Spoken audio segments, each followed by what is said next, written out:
Breast cancer की awareness दूंगी कि ब्रेस्ट कैंसर क्या होता है और छाती के सरतान की अलामात क्या है, कैसे इसकी तशखीस की जा सकती है, और अगर किसी लेडी में खुदा ना ख्वास्ता ब्रेस्ट कैंसर हो जाता है तो इसका तरीका इलाज क्या है और कैसे कोई लेडी खुद को ब्रेस्ट कैंसर से बचा सकती है। अस्सलामुअलैकुम, welcome to my YouTube channel. This is me doctor Abira Ali and I am a gynaecologist. आज की वीडियो बहुत ज़्यादा इम्पॉर्टेंट है क्योंकि आज की वीडियो में मैं आपको ब्रेस्ट कैंसर की अवेयरनेस दूंगी कि ब्रेस्ट कैंसर क्या होता है और छाती के सरतान की अलामात क्या है, कैसे इसकी तशखीस की जा सकती है, और अगर किसी लेडी में खुदा ना ख्वास्ता ब्रेस्ट कैंसर हो जाता है तो इसका तरीका इलाज क्या है और कैसे कोई लेडी खुद को ब्रेस्ट कैंसर से बचा सकती है। अब औरतों को होने वाले कैंसर्स में ब्रेस्ट कैंसर सरे फहरिस्त है।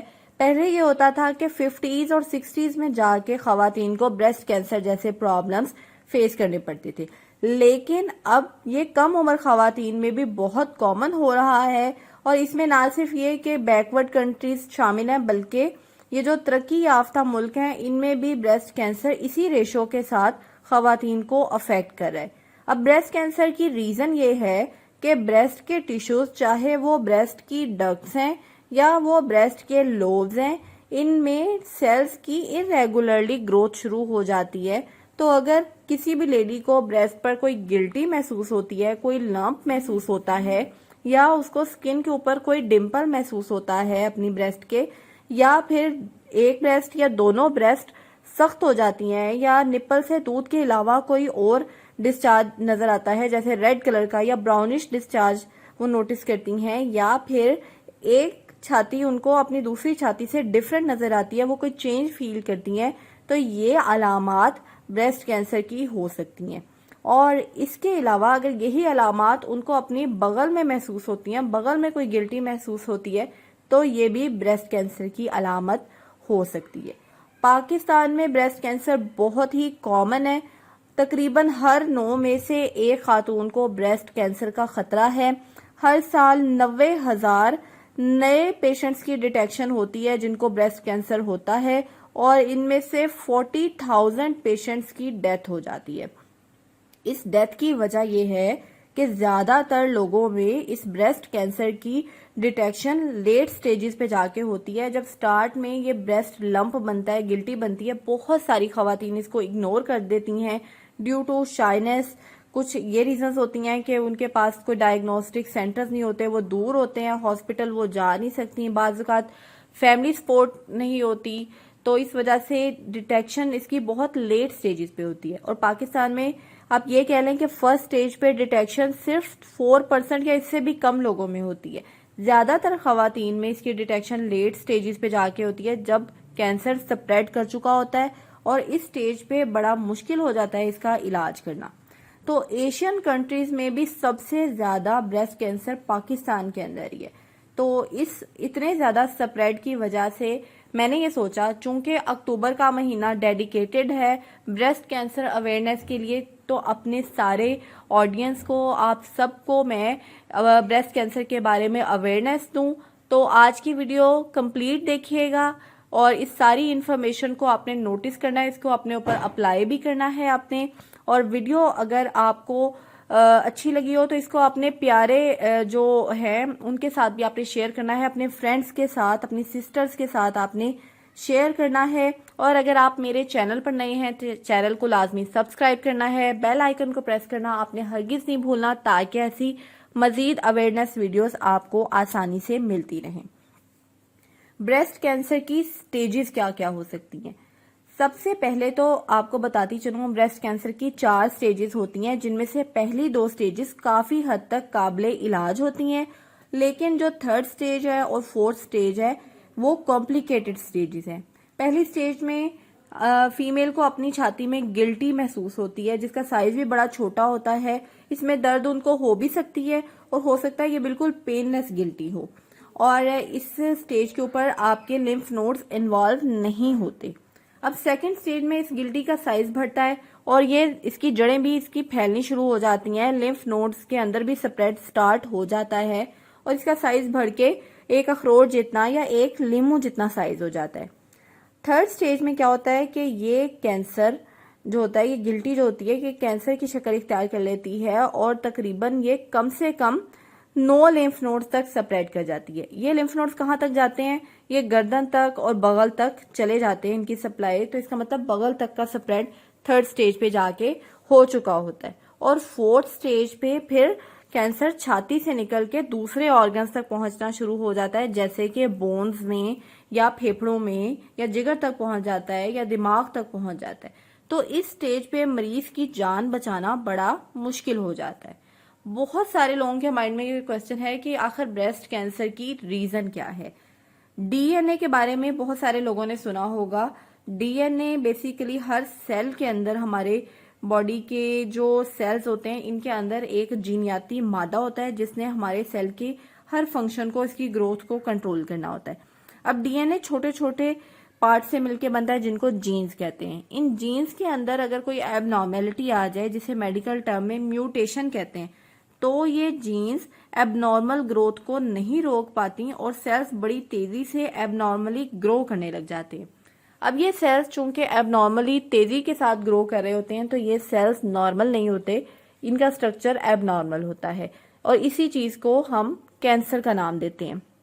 इसके कई एक रिस्क फैक्टर हैं क्यों किसी भी खास पेशेंट के अंदर ये ब्रेस्ट कैंसर ज्यादा होने के चांसेस होते हैं। तो कुछ रिस्क फैक्टर्स हैं जिनमें से सबसे पहला रिस्क फैक्टर है एज। बढ़ती हुई उम्र के साथ ब्रेस्ट कैंसर का रिस्क ज्यादा होता है। 40 साल से कम उम्र की खवातीन में रिस्क कम होता है। इसीलिए हम देखते हैं कि हर 3 में से 2 खवातीन में जो ब्रेस्ट कैंसर जिनको डिटेक्ट हो रहा होता है उनकी उम्र 55 साल के आसपास होती है।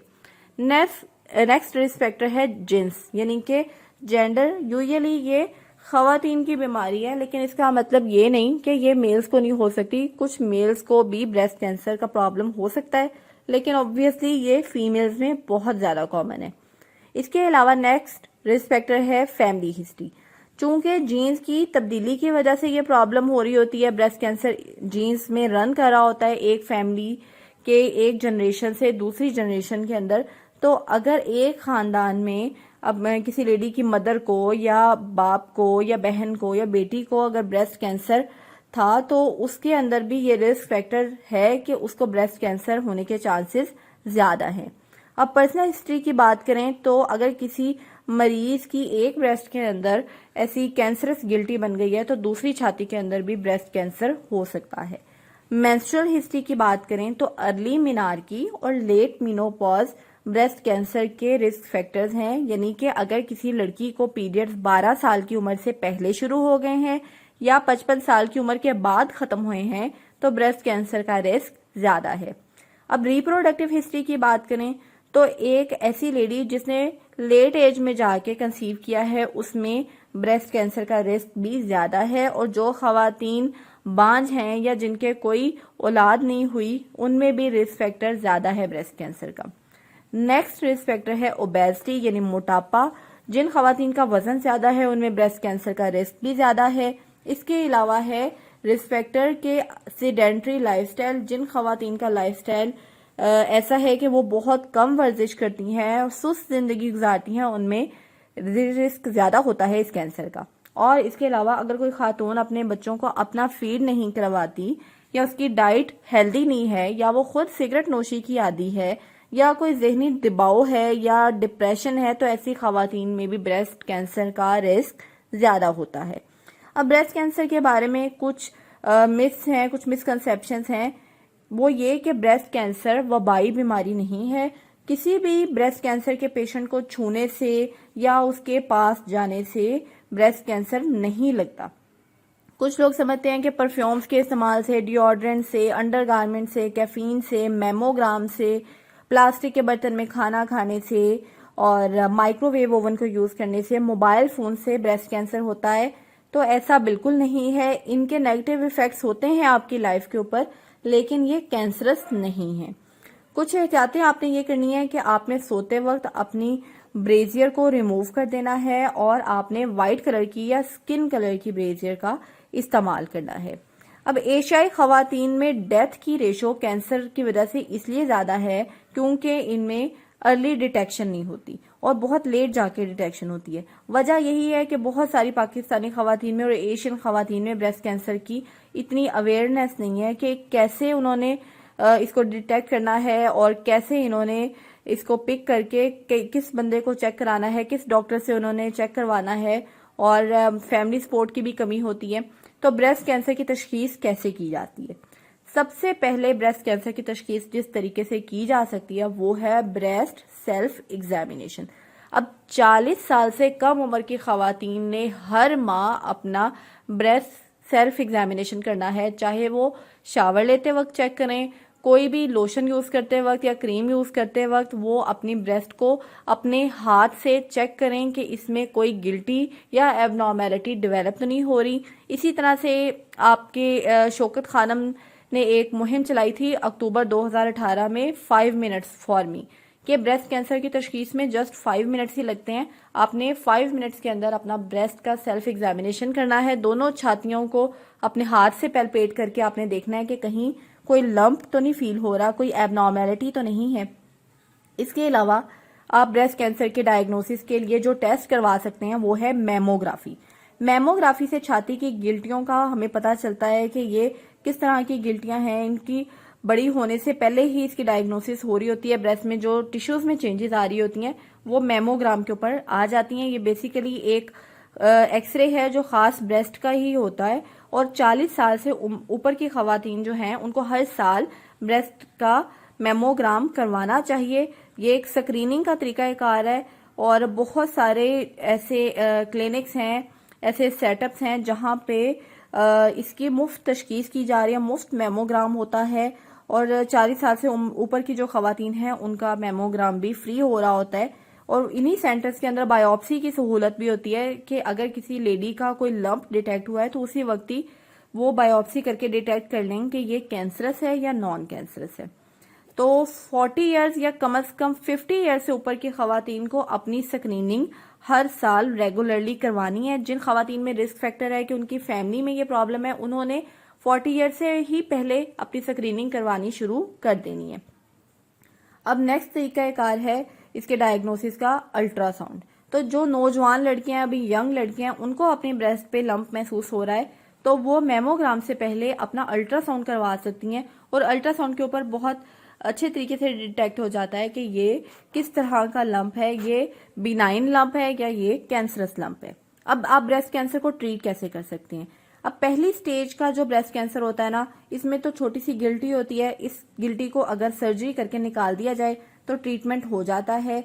दूसरी स्टेज में लंप का साइज बड़ा होता है, लेकिन स्टिल ये सर्जरी के जरिए कवर हो जाता है, और लंपेक्टमी एक सर्जरी होती है जिसमें सर्जरी करके लंप को निकाल देते हैं। तो पहली और दूसरी स्टेज में तो अक्सर इस सर्जरी से ही ट्रीटमेंट हो जाता है, कीमोथेरेपी की जरूरत नहीं पड़ती, और 90 to 95% चांसेस ये होते हैं कि 5 साल के अंदर कम से कम अब ये दोबारा से कोई लंप फील नहीं होगा पेशेंट को। इसके बाद की जो स्टेजेस हैं उनमें कैंसर खतरनाक शक्ल इख्तियार कर लेता है, और फिर इसका जो ट्रीटमेंट होता है उसमें या तो फिर पूरी छाती को ही रिमूव करना पड़ता है या फिर कीमोथेरेपी करानी पड़ती है। अब कीमोथेरेपी जो है इसमें क्या होता है कि कैंसर वाले सेल्स रेडिएशन के जरिए, या कीमोथेरेपी में तो केमिकल्स यूज होते हैं, मेडिसिन के जरिए और ड्रिप्स के जरिए इनको डिस्ट्रॉय कर दिया जाता है। एक रेडियोथेरेपी भी इसका ट्रीटमेंट होती है। कुछ स्टेजेस पे हम रेडियोथेरेपी करके कैंसरस सेल्स को डिस्ट्रॉय करते हैं। तो इस ट्रीटमेंट का साइड इफेक्ट्स भी होते हैं बहुत सारे, तो लेकिन अर्ली स्टेजेस पे इनको हम अवॉइड कर सकते हैं, लेट स्टेजेस पे हमें ऐसे ट्रीटमेंट पे जाना पड़ता है। तो बहुत सारे केसेस को अगर हम अर्ली डिटेक्ट कर लेंगे तो हमें इस लेट डिटेक्शन की वजह से कीमोथेरेपी और रेडियोथेरेपी तक जाने की जरूरत नहीं पड़ेगी, और ऐसा सिर्फ इसी सूरत में पॉसिबल है अगर हम ब्रेस्ट कैंसर को अर्ली डिटेक्ट करेंगे। और अर्ली डिटेक्ट करने के लिए ब्रेस्ट कैंसर की अवेयरनेस का होना जरूरी है, जो मैंने आज आपको अपनी वीडियो के थ्रू देने की कोशिश की है। इस वीडियो को आपने दूसरे बहुत सारे लोगों के साथ शेयर करना है, और बहुत सारी इसी तरह से एनजीओस और अवेयरनेस कैंपेन्स चल रही होती हैं। अक्टूबर पर्टिकुलरली इस अवेयरनेस का महीना है, तो आपने इसी तरह से इस मैसेज को आगे कन्वे करना है। पिंक रिबन एक यही प्रोग्राम है जिसमें ब्रेस्ट कैंसर की अवेयरनेस दी जा रही है। तो खुदारा इस चीज को अर्ली डिटेक्ट करें, अपना एग्जामिनेशन करें, और ये मैसेज या इन्फॉर्मेशन दूसरे लोगों तक भी पहुंचाएं। वीडियो अगर आपको अच्छी लगी हो तो इसको लाइक करें, शेयर करें। अगर आपके माइंड में कोई क्वेश्चन है तो ज़रूर कमेंट बॉक्स में मुझसे पूछिएगा। और इसके अलावा किसी गायनेकोलॉजिकल इशू के बारे में कंसल्टेशन चाहिए तो स्क्रीन पर दिए गए नंबर पर मुझसे आप कांटेक्ट कर सकते हैं। अपना बहुत सा ख्याल रखिएगा। Take care. अल्लाह हाफिज़।